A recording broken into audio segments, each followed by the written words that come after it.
Hindi mapakali dun sa nabili kong car steamer machine. Kasi di ba nung tinry ko, parang hindi siya ganun ka-effective. Ngayon, since na hindi ako mapakali, itatry ko ngayon sa kusina. Kasi pinapakita dun sa mga demos niya na kahit gamitin mo sa kusina, kung saan saan man na may mga madumi, ay kaya. So try natin ngayon sa kusina. Hindi mapakali. So dito ko siya itatry ngayon ano. Yan di ba? Madumi-dumi siya. Yan. Try ko nga dito. Magiging effective siya. Yan o. Di ba? So tingnan natin ano. So ayan ano, tingnan natin. May nag-comment kasi na dapat daw painitin muna eh. Mga 10 minutes. Pero automatic kasi wala siyang switch eh. So ito siya. Ayan.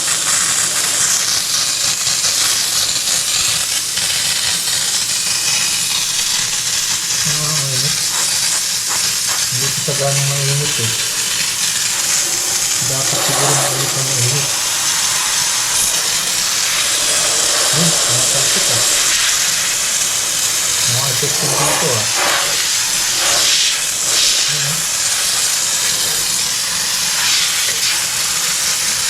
Sasabayan ko nga ng phone.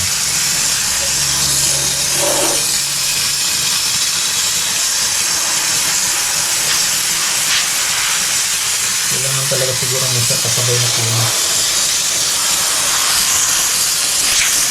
Ayan.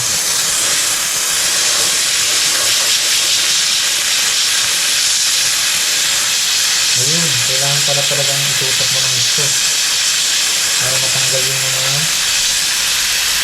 dumikit-dikit na mga ano.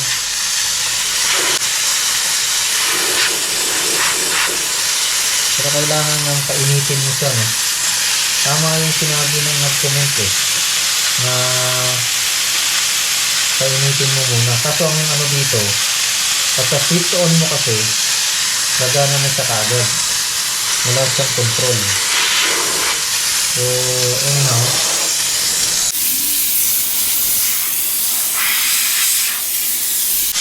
mukhang okay naman. Pero hindi ganun ka, ano, hindi ganun ka 100%. Yan ang ating observation. Hindi ganun ka 100%. Kailangan mo talagang punasan.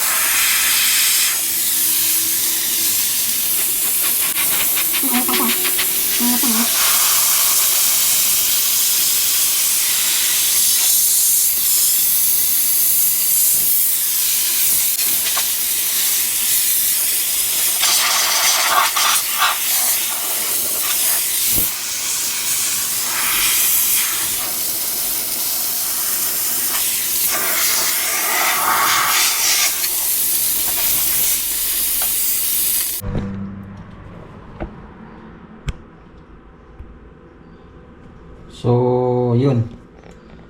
Pwedeng gamitin. Pwede siyang gamitin ano, pero kailangan mo talagang i-follow up ng basahan. Hindi siya instant, kumbaga. Rate natin dito 1 to 10. Siguro mga ano lang, mga 6 lang siguro.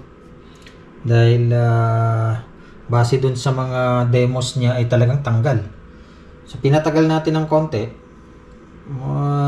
Napansin na natin uminit na yung buga niya. Pero same pa rin ano. So out of 1 to 10 na rating, 6 lang tayo. So anyways, nabili na natin. Gamitin na lang siguro. Alright, na-testing na natin. So nakita nyo naman, dalawang klase lang yan eh. Maaring yung nabili ko, since na medyo mura siya, is yung kanyang power ay hanggang dun lang. Kasi may mga models kasi ito na mas mahal. So siyempre pumili tayo dun sa mas mura. So dun tayo siguro nagkamali, or hindi ko lang din sure, since na same purpose ang gagamitan natin ito. Pero kung ito, honest review, no? Honest base sa ating experience na ginawa talaga natin ano. Out of, sabi ko nga kanina, out of 1 to 10, siguro masasabi natin 6 lang or 5. Kasi talagang maganda siyang gamitin dun sa mga hindi pag-aanong dikit na dumi. So, may possibility na sa mga engine bay natin, pwede nga gamitin, pero tiyagaan mo talaga.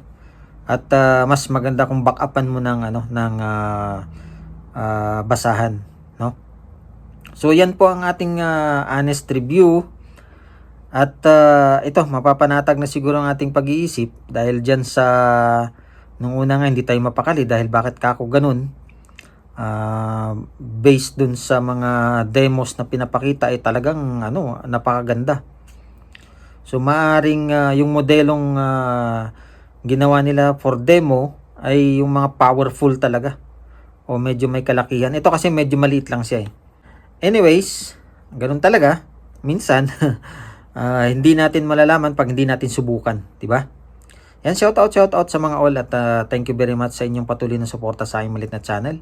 Pagpalain nawang bawat isa. God bless everyone.